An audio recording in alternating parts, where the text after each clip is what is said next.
Hello bachcho, let's read the question. The question says the ratio of the remainders when the expression x square plus ax plus b is divided by x minus 2 and x minus 1 respectively is 4:3. Find a and b if x plus 1 is a factor of the expression.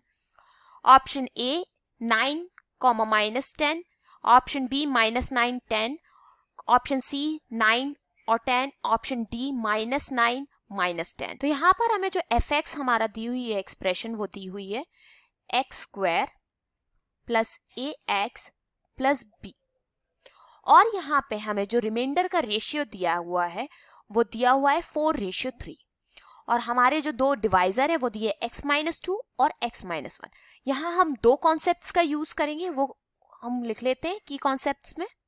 तो पहला concept जो हम use करेंगे यहाँ use करेंगे remainder theorem का. सबसे पहले रिमाइंडर थ्योरम क्या कहती है इफ एफ एक्स कोई भी एक्सप्रेशन है इज डिवाइडेड बाय कोई divisor x minus A then remainder is F ए.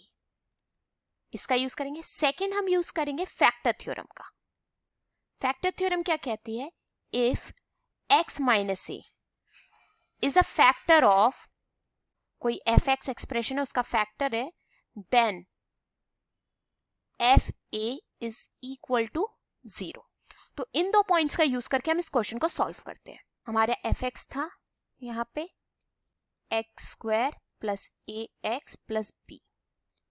हमारा पहला जो यहाँ पे डिवाइजर दिया था वो था x minus 2 equal to 0 put कर लेते हैं. x की वैल्यू आ गई 2 और जब ये होगा तो यहाँ पे हमारे पास और दूसरा डिवाइजर था हमारे पास x minus 1 equal to 0 put करते हैं. x की वैल्यू 1 और हमारे पास जब हम इन दोनों से डिवाइड कर रहे हैं तो हमें रिमाइंडर का रेशियो दिया है. वो दिया है अगर हम f2 अपॉन f1 लिखें तो हमें रेशियो दिया है 4:3. तो हम क्या करते हैं f में वैल्यू पुट कर लेते हैं. f में एफ एक्स में 2 पुट करते हैं x की जगह तो ये हो जाएगा 2 square plus a multiply by 2 plus b upon में 1 पुट करते हैं x की जगह तो 1 square plus a multiply 1 plus b और ये इक्वल है 4/3 के क्योंकि रेशियो 4/3 दिया था रिमाइंडर. अब इस इक्वेशन को सॉल्व करते हैं.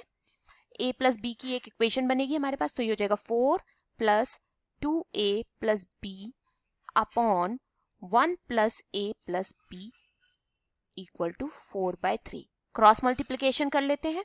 क्रॉस मल्टीप्लाई करेंगे तो ये हो जाएगा 3 multiply 4 plus 2a plus b equal to 4 multiply 1 plus a plus b.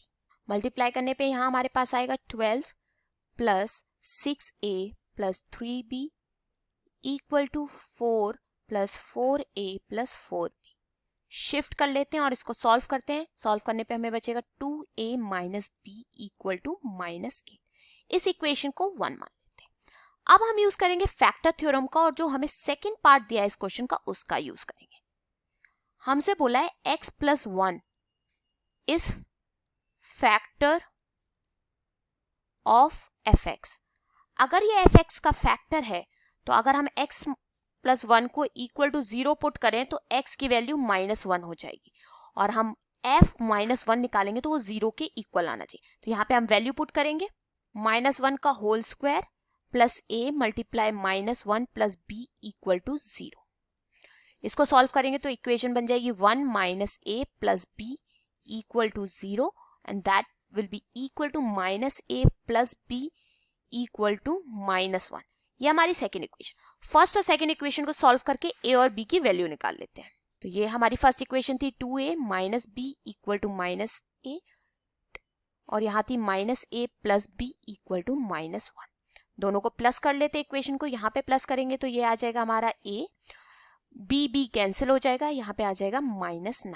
तो a की वैल्यू आ गई हमारी -9. अब इक्वेशन नंबर 1 या 2 किसी में भी पुट कर लेते हैं. 1 में अगर हम पुट करते हैं a की वैल्यू तो ये हो जाएगी 2 multiply -9 minus b equal to -8.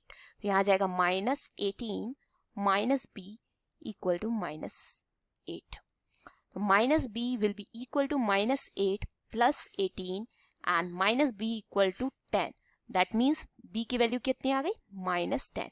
तो हमारा आंसर यही है. a की वैल्यू हमारी -9 है और b की वैल्यू -10 है। So the correct option here is a की वैल्यू इज -9 एंड b की value is -10। Hope you understood well. All the best. Thank you.